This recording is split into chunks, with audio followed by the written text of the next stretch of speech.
Alléluia. Shalom, shalom. Shalom. Que Dieu vous bénisse, que Dieu vous garde, que Dieu vous protège. Alors, Nzamba pambola moko na moko vraiment tous en présence en Nzambe. Tous sanganya pona bisote mais pona Yesu. Yangana tosali awa. Alors, tolinto kamatea, tolinto kavema maluba ya Nzambe. O Yesu azolo bela biso na tongo ya lelo oyo. Bibelobi moto akobika kaka pona kwanga te. Pona lipa te me na maloba oyo wuti na manuko ya Nzambe. Yango nde tokobika vraiment. Yango nde tokovivre, yango nde tokolonga, yango nde tokokende mosika na maloba oyo komemo mosika, na maloba oyo ekoprotéger yo, ekoenseigner yo, ekopesa conseil ya malamu, ekopesa yo mayele, ekosala ofe mozala mutu ya malamu, mutu ya solo. Hallelujah. Alors Nzamba pambola bino. Tozolobelaka thème na biso o tolobelaki la semaine passée, ba semaine oti koleka. Thème na biso ezali par jalousie on livré ta vie. Pona likunia bateki bomoi na yo ou bien bomoi ya bato. Donc à cause ya likunia.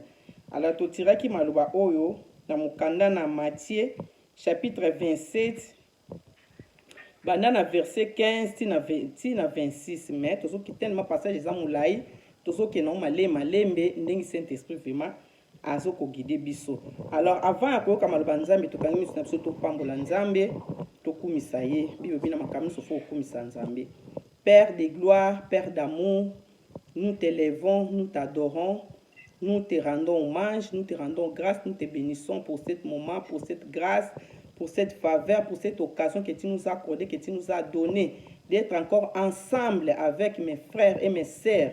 Na présence na Nzambe pona koyoka maloba kitoko maloba nguya maloba solo nkolo poto bika totiki tango na maboko na yo papa disposer vraiment mitema pe makanti na biso nkolo utiliser biso puissamment pona gloire na yo au nom de Jésus-Christ de Nazareth maloba oto koyoka kolo e bikisa biso pote bibelobi je vous ai déjà guéri à cause de la parole que je vous annonce. Donc to biki déjà na maloba o tozoko yoka o Nzamba so bela biso so bela biso au nom de Jésus. Tikete maloba pesa lo biko kati na moko o yaza maladi o yaza na ba problème o akangami o azali condamné o azali freiné o azali bloqué o azali na bitumba maloba o yo pesa lo biko nom de Jésus-Christ. Et puis sa solution, et même un changement, et même ma solution na bomo ya bana na yo. Au nom de Jésus-Christ, nguya nyonso ozo ko confesser comme Seigneur Jésus-Christ te kati na biso, to bandi ko chasser yango au nom de Jésus-Christ de Nazareth. Et que dans les lieux arides, au nom de Jésus nkolo,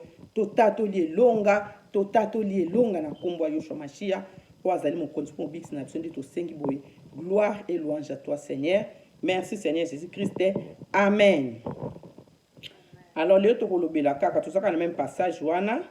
tobanda na matolobela lilo Matthieu chapitre 27 tobanda na 24 tina 26. Le Matthieu chapitre 27 24 tina 26 na tangi na kombo Seigneur Jésus-Christ de Nazareth. Pilate voyant qu'il ne gagnait rien mais le tumulte augmentait, prit de l'eau, se lava les mains en présence de la foule et dit, je suis innocent du sang de ces justes. Cela vous regarde. 25. Et tout le peuple répondit, que son sang retombe sur nous et sur nos enfants.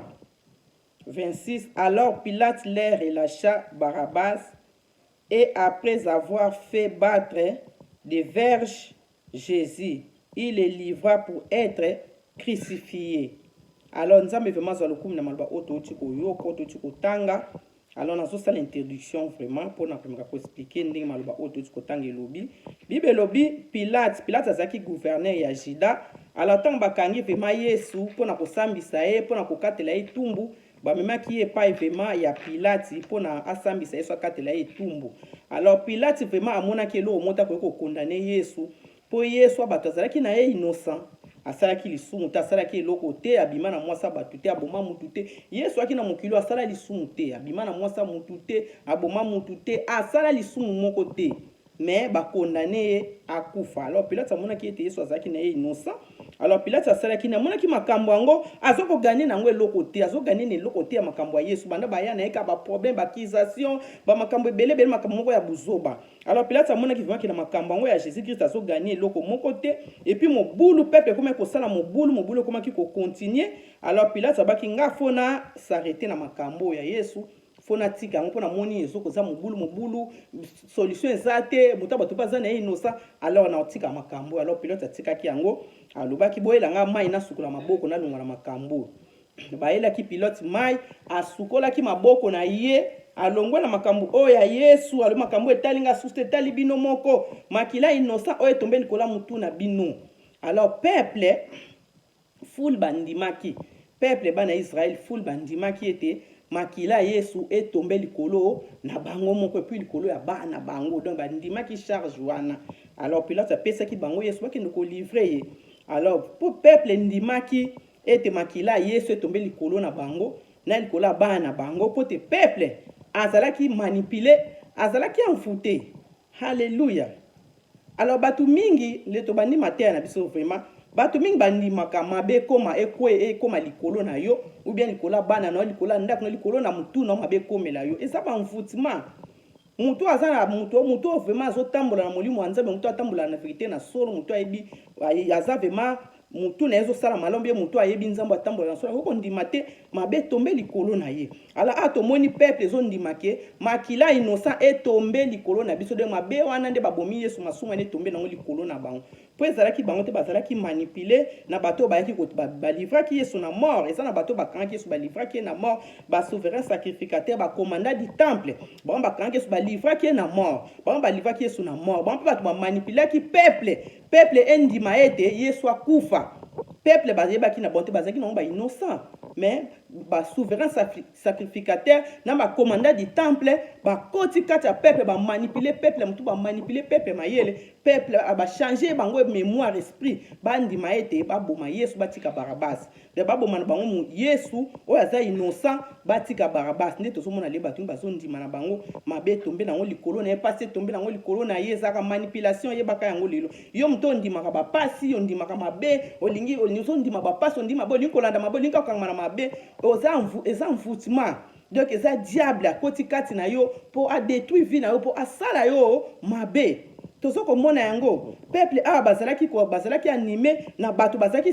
sima na bande ko pousser bango na mabe wana kaka bo sacrifier bo ndima Barabasi atika la baboma Jésus ezalaki bango te bato bazalaki na sima na bango. Alors eza na bato o diable atiaka sima na biso pona ko mema biso na banzela vraiment ya mabe. Omona likambo wana vraiment ça makambo lokuta ba fondé yango bazokoto na kati ndima kaka sala kaka bolanda. Omona batu wana mutu wana alinga batu wana te alinga muninga wana te,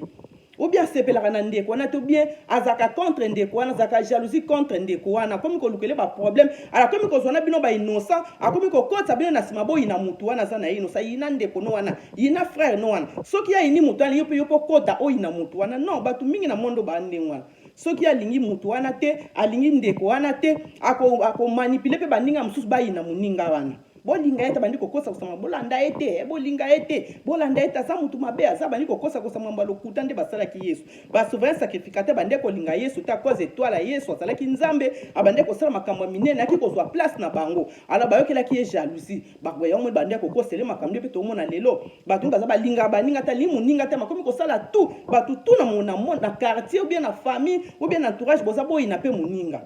osomona eza biloko ya Satan. Alors yo muto ozali ozana pona ko manipulaka baninga batomaka na mabe ko mabaninga na mabe ozali na milimu mabe eza mfuti mo za mwana Satana kolivaka baninga na mort kolivaka batu na pasi kolivaka batu na ba problème kotiaka ba commentaire na makambo batu kotiaka ba makambo ekomemaka ba trouble sika batu bazali eza biloko moko Satana mutamemaka yango tomoni peuple azalaki vraiment manipulé azalaki envoûté à cause ya ba souverain sacrificateur ba kotisi bona kati ya mabe. Alléluia. Mais ezala kanote na tonga le soki ezaki na eloko kozo koto na kati ya mabe tu dois sortir na kati ya mabe. Tomoni Pilate andimaki su mabe wana te lokola yebaki ete bateki Yesu pona likunya Yesu azalaki innocent. Pilate abi makambo bande bandi ezo memelange eloko te ezo memelange eloko te nazo gagner eloko te na makambo alors na bimi nango na tikoli maboko na ngai na tiki makambo biloko eloko wana banzela na yo zo kolanda ba relation na yo zo kosala biloko wana nyonso tosalaka na mokili oyo tozomona eza ya malamu te ezomemela biso makambo ya mabe ezomeloka bapasi baproblème batrouble bitumba mitungisi fo sukola maboko nobima na kati ya makambo wana eza makambo ya mabe soki ozokontinue nango un jour ekememela yo liwa un jour ekememela yo pasi. Halleluya. Bakonsekansi ya masumu ezalaka mabe yango Bible elobi na biso Bible ezoba na biso na mukanda tozokontinue kotanga maloba Nzambe. Bible ezoba na biso na mukanda ya Jean chapitre 19 kobanda na 10 tina 11. Bible lobi tango bamemi Yesu pa Pilate Pilate abandi kotuna makambo Yesu abandalinga ko répondre te. Alors Yesu abandalinga ko répondre te po ebaki te makambo nyonso bazokotuna bazobanisa makambo ya lokuta. Alors makambo ya lokuta biso bana Nzambe tozana droit ko répondre yango te ya kolandaka yango te komi kotsa na kati te. Babiloko ozomona eza ya vrai tika komi kotsa na kati yango ezoko détruire biso ba vie na biso tozana ba problème tozana kimia te tozana esengo te omono komi na ba dépression komi na ba souci komi ko bela ozangi kimia. Pona nozo landaka ba makambo mabe mingo zokotsa yango kati na yo makambo mabe détruire saka mutu. Yango foto longola makambo nyonso mabe kati na biso muta sele mabe pardonner bima na kati ya mabe. Alors Yesu abande ko kota linga kiso ko kota na Yesu abande ko répondre mutu te. Alors Pilate amona ki biyonga na zolo bana yo o nazoko tuna o makambo zonga ko répondre ngai te ki ozana zonga ko répondre ngai te bite ke ngana zana pouvoir ya ko sala yo ya ko libérer yo pi na zana pouvoir ya ko sala o mabe. Yesu a répondu ki Pilate wana vraiment Yesu a répondu pour makambo eza vérité ndi faut ko répondre. Mama kambo eza ya buzo bezana tina te ko landa te ko répondre te mais Yesu aki ko répondre abi Pilate yo na pouvoir ya ko sala na mabe to sape na pouvoir ya ko sala na mabe to bien ko libérer ngai loba Nzamba pesa yo yango so Nzamba pesa yo yango to na pouvoir likolo na ngate.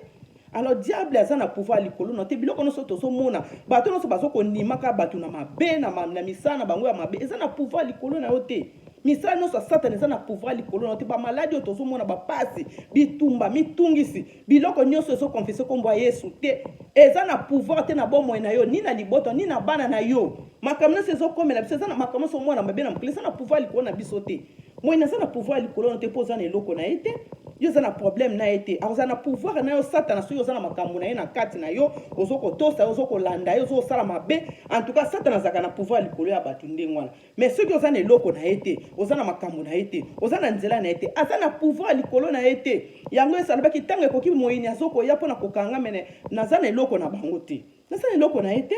ozoka kolinga koza na eloko ya Satana te. Alors soki oza na eloko te Satan aza na pouvoir likolo na te biloko nyonso mabe na mokili oyo ekozala ni na pouvoir likolo na loba Nzamba permettre Nzamba alobaki eloko wana ekomela yo mais soki eza na volonté ya Nzambe te eza na pouvoir likolo na yo te. Alors Yesu ayebisi Pilate alobi omoni bato balivre yo epai na nga bakommettre grand péché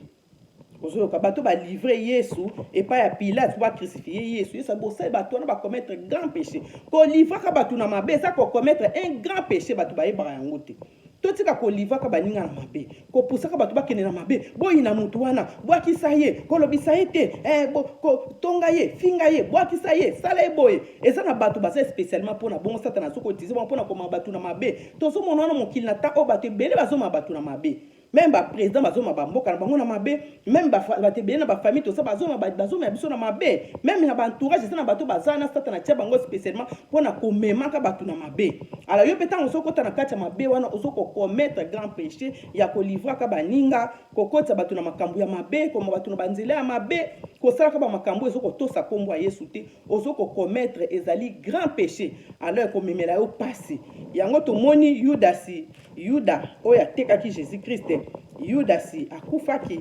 akufaki pona nini akometaki péché ki ko livrer innocent bato. Alors yo oyo livraka ba innocent yo o telemelaka ba innocent yo oyo kondanaka ba innocent yo oza pona kolobaka makambo ya bato na ndenge ya mabe ozoko sala grand péché alors komema yo na mort. Bien le salaire du péché c'est la mort. Alors don gratuit eza la vie éternelle. Oh Yesu apesi biso. Oh Yesu azomela biso donc gratuit ngana likabo ya malamu likabo ya kitoko likabo ya kimia likabo esengo ekosala yo mona Nzambe o nzela o Yesu amemeli biso. Oh nyonso eza na nzikombo na ye. Oh nyonso na sima Yesu te. Eza makambo ya mabe lisumu eza makambo ya meko memela yo kufa. Yango tomoni Yuda sitango ateki Jésus Christ asalaki nini? Tango amoya kanisa kanko eza ba je koleka. Komoni makaming to saka na vie tomona ngo kaka eza ba je koleka na yango. Koleka. Ata na teki ata na fingi koleka kosala ngani ya kokena ngai wapi? makambo mosusu etikalaka yo kanti koleka me kolanda o na nsima yango tokebaka na kosalaka mabe tokeba na kotelemelaka bato tokeba na kolivraka bato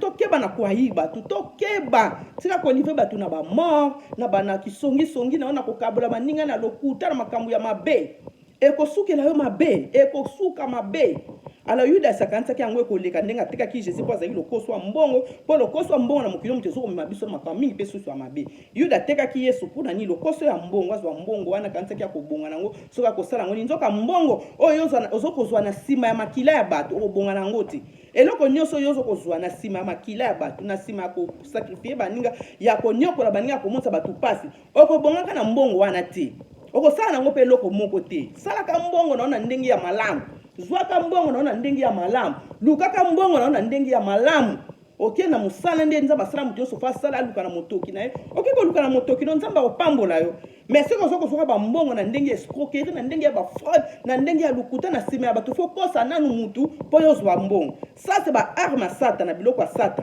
tozomona bato ebele na mokili baza ndenge wana fa escroquer nanu bato mpo azwa mbongo fa yiba nanu bato mpo azwa mbongo fa asala kindumba mpo azwa mbongo ozoyoka fakanga nanu bato na kisi fo azwa mbongo bakopesa bamisio kende kobomisa mutu kende kotante mutu wana okweyisa ye kende kotya mutu wana na kisi kende kosala mutu wana mabe mpo ozwa mbongo yo mpo ozokondima ozokozwa bambongo ya mabe. Haleluya totika kozwa bambongo ya mabe tala Yuda ateki Yesu mpo azwa mbongo kasi mbongo wana eza mbongo ya mabe eza mbongo ya mabe. Haleluya ntango bateki Yesu bakangi Yesu soki ekomi ke bazokende koboma Yesu akomi kobanga aye kokomprendre ke nasalaki mabe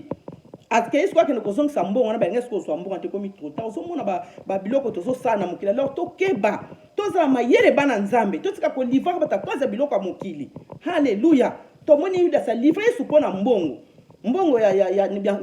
oteki moninga yo si mbongo mbongo nokobonga nango te ata lelo osombi bamituka ata lelo osombi bandako osombi biloko nyonso bambongo yo otekeli bato bomisi bato oke kosimba bakisi na monde ya ténèbre bazokosenga bato ozokosakrifiyaka milimo ya bato ozokokondanaka bato ozokosalaka bato mabe bambongo nyonso ozwa na nsima ya mitu ya makila ya bato mpe na nsima ya mituka ya bato kobonga nango te ata osombeli yango bandako un jour yango tozomona bato ebele tobenga bango bariche mais bambongo wana bazoza bambongo mo ozonyokola bango baza na kimia te. Alors lipamboli asole utaka epai na nzambe soki olingi ozala na kimia na mokili oyo olingi ozala kimia na banzela na yo na makambo na yo nyonso ti ya besoin kotambola na vérité ti ya besoin kozwa mbongo na ndenge ya malamu koluka lipambo na ndenge ya malamu luka libala na ndenge ya malamu luka mabota na ndenge ya malamu luka mbongo na ndenge ya malamu luka makambo na yo nyonso osala na ndenge ya malamu tika koluka na ndenge ya mabe mpe kosukela yo mabe. Haleluya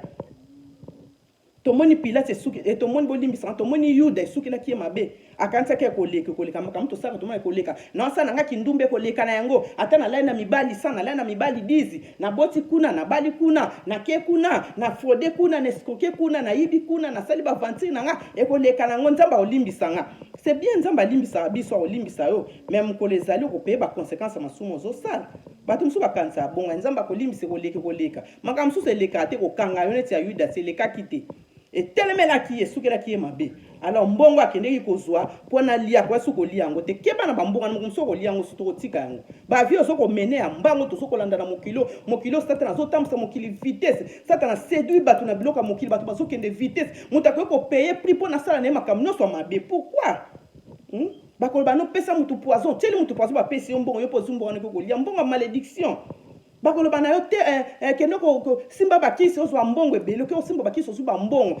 eza bambongo ya mabe ekobebisa vino ekobebisa meme na bano bazokolia bambongo o papa azalaki na kisi mama azalaki na kisi akei kozwa bambongo na ye ya bakisi azolesaka bino vina bino kozwa malamu te o mama asalaka kindumba kenda kozwa mbongo ya kindumba azolesa bino bien papa asalaka mbongo ya kindumba alesaka bino bambongo wana vina bino kozala malamu te bino bisa bato bazokoliaka bambongo na nsima ya mabe vina bino kozala malamu te bobonga te na mbongo wana bozala na kimia te na mbongo wana tozomona bato bazozwa bambongo na nsima makila bato baza na kimia te baza tourmenté baza troublé yango moni bazosalaka mabe na mokili ekomi kaka mabe mpo bazokosala bambongo na ndenge ya mabe bazokolia yango ezobebisa bavie na bango ndenge okozala na kimia kozala malamu te. Haleluya mutu aluka mbongo na moto kine mutu asalaka na ndenge ya malamu mutu atambolaka na vérité avivaka vie na ye bien bana ne bakozala bien libota ne kozala bien même ata monguna bandako ya kobundisa mpo satana abundisaka bana nzambe mais bakolonga yo te mpo oza na kati ya vérité bien si vous connaîtrez la vérité vous affranchira vérité eza nzambe vérité eza maloba nzambe toza na besoin koyeba yango mpo elibere biso bikisa to toti kotambola na ignorance okozwa bambongo kozwa biloko nyonso tu na nzela ya mabe baconséquence na ngai kosuka mabe tomoni yudasi conséquence te esukaki mabe alors ntango amonike bakokatela yesu etumbu ya liwa yudasi asalaki nini akende kozongisa mbongo wana me basouverain sacrificateur baboya kozongisa mbongo wana mpo eza baboyaki kozwa mbongo wana batia yango su na kese eglise mpo ezalaki mbongo ya mabe ozoyoka bazwi babi te tokozwa mbongo wana susu te tokozwa yango te yuda atikali kobwaka yango wana akeyaki komiboma ozokaki komiboma mpo na nini asalaki grand péché alivraki mutu na mabe likolo ya mbongo totika kolivre baninga na totika koteka baninga totika koayir baninga totika kominimize baninga totika kotelemela baninga mateyo ye mpo na biso nyonso tu nzambe alingi asala makambo asika na bomoi na biso Hallelujah. Alors tosalaka makambo oyo eza malamu totika kokanisaka koleka makambo mosusu eleka te koretrape yo alors yuda asalaki nini atikaki mbongo wana kende komidiembaka te komiboma mpona nini masumu asalaki alors mabe asalaki ande kolivre innocent oyo livraka innocent yebaki un jour yo mpo kolanda bato oyo bomaka okokende nzambe atikaka masumu impini te nyonso tosalaka na mokili oyo topeyaka yango okofuta yango okobanda yango na mokili baconséquence ya masumu elandaka alors totika vraiment kosalaka mabe na baninga kolivaka baninga tomoni nde nzambe oyo somambo ya yuda oyo ateyaki ndenge asukaki bambongo ya mabe akoliaka bambongo kuna ozozwa kuna ya mbongo ya salite luka mbongo na ndenge ya malamu lipamboli ya nzambe nde moto esalaka moto aza na bozwi bible elobi esalaka ememelaka motu pasi te okoyoka pasi to okoyoka maladi te lipamboli ya nzambe eleki mapamboli nyonso nzambe soka pamboli ozala bien ozala na kima ozala na esengo moto aza beni aresiraka prosperaka akendaka mosika akenda liboso ata bato bazokwea bafaiti yo kokwea faiti te mpo nzambe moto apamboli yo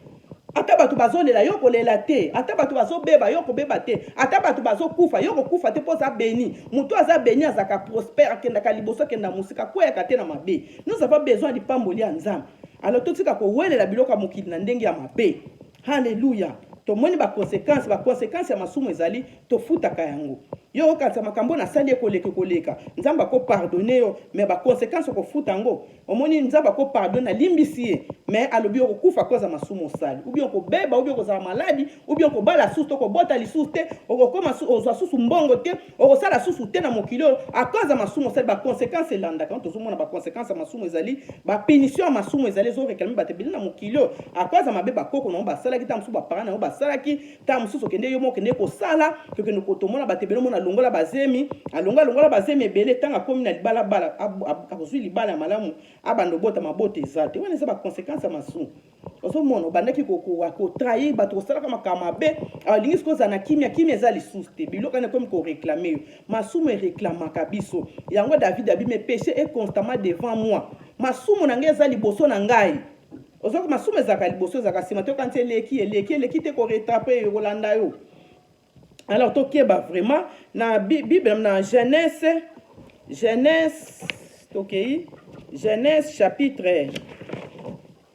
Genèse chapitre 27 verset 13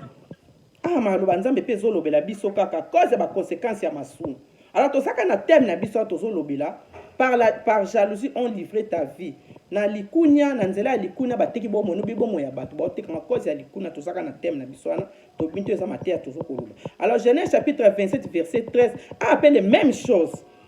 Rebecca maman na Jacob andimaki pe bongo alobi ke masumu mabe oyo sali Jacob etombe likolo nanga pona nini alivaki mwana na mabe mwana aswa lipamboli ya yana Jacob aswa lipamboli ya bata Esau azalaki première année Jacob azali lipamboli wana ya lingaki mwana liboso za lipamboli mais mwana mibala azwa lipamboli wana mais mwana bande ko banga le mama soki na lobi na ke azwa lipamboli ya yana ngai na sima ya papa na lata lokola yaya na koma lokola yaya na ke ndokopesa papa biloko akolia nazwa lipamboli na ye papa koyeba ke ngai te ozomona akosimba nga na nzoto po ebiki Esau azalaka bapoali nga na bapoali te mama lobi kende kaka ozoyoka ta papa na yo ayebi ke eza yo te alakeli yo mabe ane tombe likolo ya mama likolo na nga mama azondimaka mabe ane tombe likolo na ye nzoka mabe ozosala yo tombe likolo na yo moko kokanisa teke lokola ye atininga na sama ye mpa kobunda moto akofuta masumu na ye mama kofuta masumu ne papa kofuta masumu yo mpe moto ozosala yango okopeye baconséquence ya masumu na yo kofuta masumu na yo baconséquence nango ofuta yango yo moko tomoni Jacob asalaki yango alandaki mama na ye alobaki bible elobi ke soki tokontinue na pasa na Genèse 27 wana Jacob asufraki vi na ye mobimba osoyoka kimaki esika bande kozala na ndako pa kimaki ndaka papa na kendeki mboka mususu epa noko na là-bas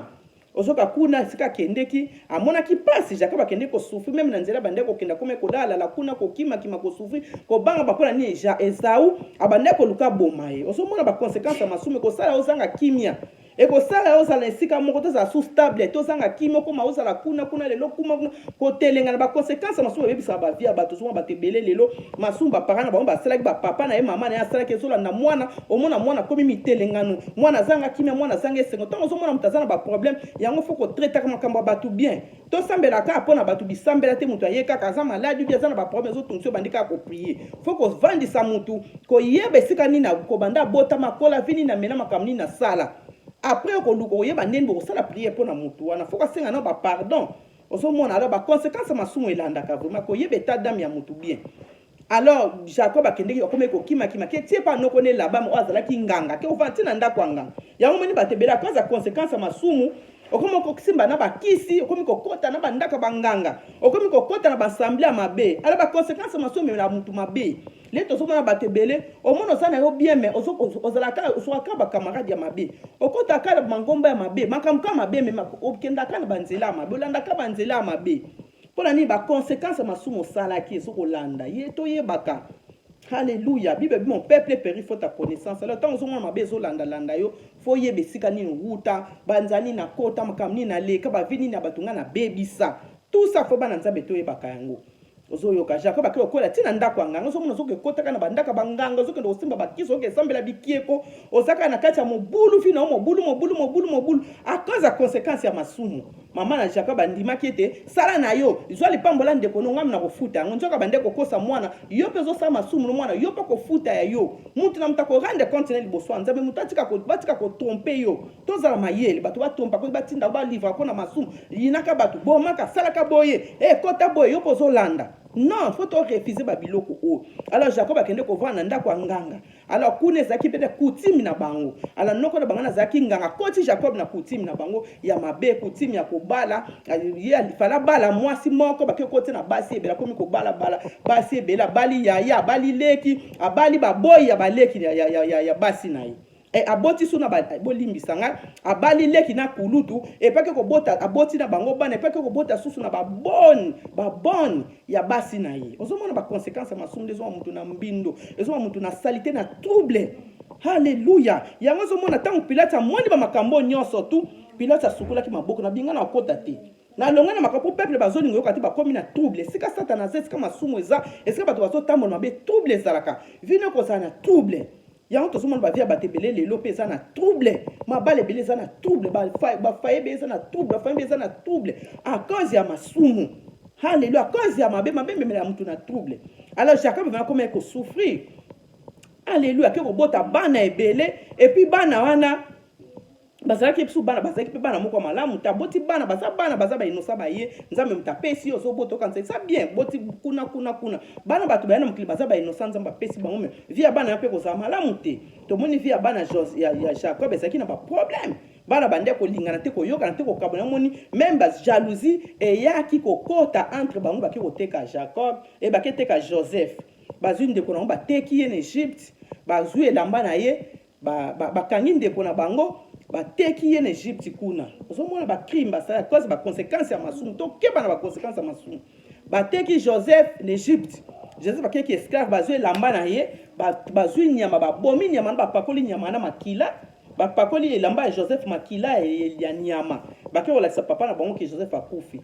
ye pe Jacob bitanga moni bonga ebika Joseph akufa bandiko moni ba conséquence ya masumu ya ba vite ozo mene to keba to tikolanda ka batu to ba livra ka batu na mabe ba conséquence ya masumu ozo sala okofuta ngo kolanda même tina bana no banda kolanda to moni Jacob masu ba conséquence ya masumu ndaki tina bana bakomi ko bomba na bango na bango hina na bango babomi muninga e ba teki muninga bakosi papa ke nyama lieye ale ba yene lamba ya makila ye papa azui pa moni ayeko ba kaka eza yango ba liye na nyama papa banda ko la vie Jacob mbisaki na bapasa banda ko la kaka Joseph akufa vimba sepela tetina kimukolo à cause ba conséquence masumu. Alléluia. Alors to keba ba conséquence masumu elandaka vraiment lelo Israël soki lelo babika bazo lobela bango ti lelo ezaka ka cause ya manzambe na nzela ya koko na bango na nzela Abraham lokola azalaki na alliance na nzambe alliance ane réclamaki bango ti lelo to mona Israël lelo ba lobela bango peuple ya Nzambe. Alors yo bakoko na yo basala masuba bazaki na alliance na Nzambe. Yo mabe ozo sala oza na alliance na Nzambe. Oza na alliance na Nzambe. Ozongi na makolo ya Yesu. Ozozonga na makolo ya Yesu te alliance na Nzambe za te ozo continue kana bako nyokola batu na mokili tozwa batu na mokili oyo bazoko nyokwama à cause ya conséquence ya masumu batu bazoko telengana bazoko bomana bazoko yinana batu bazoza na vie esengo te vie ya kimia te vie ya malamu te à cause ya ba conséquence ya masumu. Alors nous avons besoin ya kobima na kati ya misala mabe. Pilate amonaki te nzela onga nazoko landa bato bayelinga ba problème oyo ya mutu oyo innocent makambo bana bande yango nazo gagner na ngelo côté. En tout cas fona sukula maboko nanga alors to sukula maboko na biso makambo yo zo gagner na ngo eloko moko te eloko zo pesa gloire na Nzambe te eloko mo zo pesa litomba to zo memelo kimia te zo memelo rester nzela wana relation ba camarade wana makambo zo sala no zo mona ke banda na banda yango vi nange change kate vi nange bonga kate na sala na kota mabala vi nange bonga te na sala ba commerce na sala ba relation makambo saka na bito biloko na so tout so mo eloko zo sala zo simba te zo bonga te c'est que y a quelque chose na sim. Alors faut abandonner faut tika okende ko luka Nzambe luka na nelongi ya Nzambe pilote abandonner ki atiki abina tikeli bino makila innocent oyo tombeli kolo na bino moko tika bima na kati ya biloko wana mabe wana suka yango moko. Alléluia. Tika mabe ne suka yango moko yo bima na kati ya biloko laisser les morts enterrer leurs morts. Bato baze ya kokufa bakunda bakufi na bango batakokufa za mutu azotambwa na masumu mutu aza na kati ya mabe makama mabe ozosala eza biloko akokufa banzela mabe ozolanda eza biloko akokufa bato ya mabe bamemaka wana bazoko livaka bazotinda kosala kuma baza batakokufa yo poso kolandi bango oza mutu akokufa. Alors faut qu'on laisser ba mort ba enterrer leur mort tika kolanda bakufi tika kolanda makama mabe tika kolanda banzela mabe eza biloko akokufa. Makamno so to sala kamabe eza biloko ya kokufa. Alors nous avons besoin ya kosukula maboko na biso nde pilote asukula ki maboko na ye alobiki atuka makambo na kokota yango lisusu te na bimi na kati peuple batikali kozwa makambo wana bandimi pona nini bandimaki yango bazalaki envoûté ba manipuler ki bango esprit ba sauver sacrificateur bandima baboma Yesu batika innocent yango so batu bazo sabzolinga mabe mais po baza envoûté so même mutazolinga kama mabe azo soutenir makama mabe na kama mabe banzana kenda kama mabe azana kati ya banvuti mazana kati ya prison à Satan. Tu as besoin ko ya liberté Yesu aye pona liberté na biso. Bible lobi na Galates chapitre 5 verset 13 Christ nous a appelé pour la liberté. Yesu abengi biso pona liberté. Bebe liberté Yesu abengi biso za ya kutambola sona masumu ta kozala esclave te ya kozala kizengi te ya kozala zoba te ya koseni makama mabe te ya kolanda banzela ya mabe te. Liberté Yesu abengi biso ya kozala malamu fozala bien na mokilo vivre na kimia.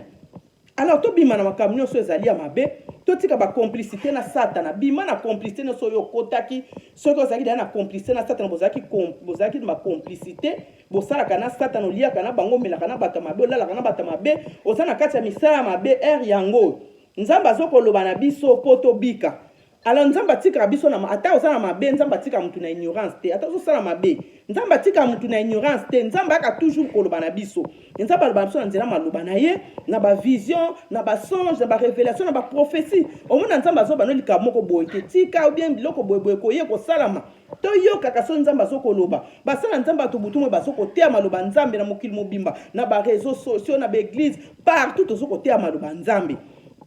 Alors to yoka maloba Nzambe Nzambe azokoloba tukobika. Pilate asalaki nini ayokaki maloba Nzambe po mwasi naki koloba déjà ke alali te na butu bazotungisa bomoi na ye bazotungisa molimo na ye pona innocent o mobana ya kangi. Alors Pilate ayokaki maloba wana eza maloba Nzambe mtaki koloba bilo bolinga Nzambe aloba ne batu balinga Nzambe utalikolo aloba komona Nzambe na likote Nzambe aloba na makambo na nzela batu Nzambe aza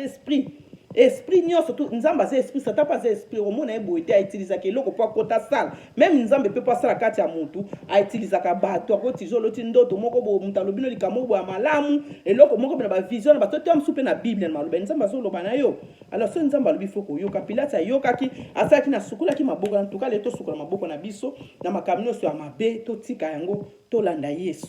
poto bika landa nzela Yesu nzele ko bikisa yo nzele ko pambola yo nzele ko longisa yo nzele ko bundela nzele ko batela yo nzela Yesu Masia. Alors to bima na kati ya makamno sa mabino so to sana mokili oyo zo pesa Nzambe litomba te komela biso kufa. Alors makamo malamu oyo komela biso la vie ezaka na nzela Yesu. Alors nous avons besoin vraiment ya kotika nyonso ya mabe kolanda Yesu. Alors na moto komi na suka awa lelo tolobeli troisième partie na biso dimanche prochain so tokocontinue lisusu mpo message eza tellement molai tokokomisa yango ntina suka mpo na tomiyeba bien nzambe alingi te tozala na ignorance nzambe alingi te tozala na ignorance makambo nyonso mabe tosalaka nzambe vraiment akakoloba na biso mpo tomiyeba me moto alibomo ozomona moto alibomo azotambola na nzela pourkui moto alibomo ayebaka voiture eza wana azokima conscience na biso ebunga te conscience nzambe alasa meme na conscience no azola soki eloko ozosala eza mabe nzelo eza mabe nzambe aloba meme na conscience na yo soko ozosalisa mabe nzambe aloba olemo ozopekisa te kosala te tika c'est ça die me moto alibomo mona moto alibomo azobanga aza liboma amiyebi te moto eza ya kobiba me akimaka voiture azobanga ta mosusu bato bazoko eloko mwa mabe ezo apres azokima moto alibomo mona azokima mpona ni conscience ya moto ebunga te conscience emiyeba to miyebaka alors nzambe atika conscience po yebaka mabe na yo o mabe ono so tozosala ou bien o bato bazwa na po biso tokota na kati tozala mayele to mikota vraiment na kati ya makambo mabe te conscience na yo lobela yo délivrance eza prise de conscience kotika mabe ntango oyebi ke eloko wana eza mabe na tiki yango otiki yango délivrance yango wana omona mpe vine ekomi kochange vine ekomi kobonga ekomi kobonga ti okobika alors nzambe apambola bino tokangi miso na biso tobondela to adore nzambe ndanga kitoko apesi biso vraiment tant kitoko ya malamu tozali na présence ya nzambe tozi koluka maloba na ye bio bino soki koleka kasi maloba nzambe ekotikala alors maloba oyo etikala vraiment esala misala ya malamu kati na biso echange biso so tozalaki na mabe wana elongwa so tozalaki kolanda nzela ya mabe wana elongwa bon alors tobandi koprie avant ya kobanda koprie tobandi kokumisa nzambe tobandi kopambola yesu bondela au nom de jésus kosenga nzambe merci nkolo merci tokumisi yo nkolo tosanjoli yo topamboli yo na ntango kitoko opesi biso obateli biso osungi biso olobeli biso susu maloba na yo ya nguya maloba ya solo maloba malamu maloba kitoko jésus christ de nazareth maloba oyo toyoki ebima pamba te nzambe evanda kati na biso esala misala nkolo merci papa mpo na parole oyo nzambe libere biso edelivre biso echange biso tozalaki na ignorance so tozalaki ya kobunga so tozalaki ya kobeba so tozalaki kotambola na mabe nzambe maloba oyo ekangola biso yongola biso na kati ya ignorance na kati ya mabe na kati ya aveuglement na kati ya sorcellerie na kati ya distraction na kati ya becompression makambo nyonso mabe nkolo olibere biso nzambe na nzela maloba oyo nkolo au nom de jésus christ papa pambola moko na moko alandi biso pambola moko na moko akoyoka maloba oyo seigneur délivre biso nkolo tomitiki na maboko na yo semaine oyo tozobanda na maboko makambo nyonso na maboko na yo nkolo obatela nkolo osunga biso kamba biso na kombo na yesu masiya oyo eza likolo na bakombo nyonso tosengi boye au nom de jésus christ de nazareth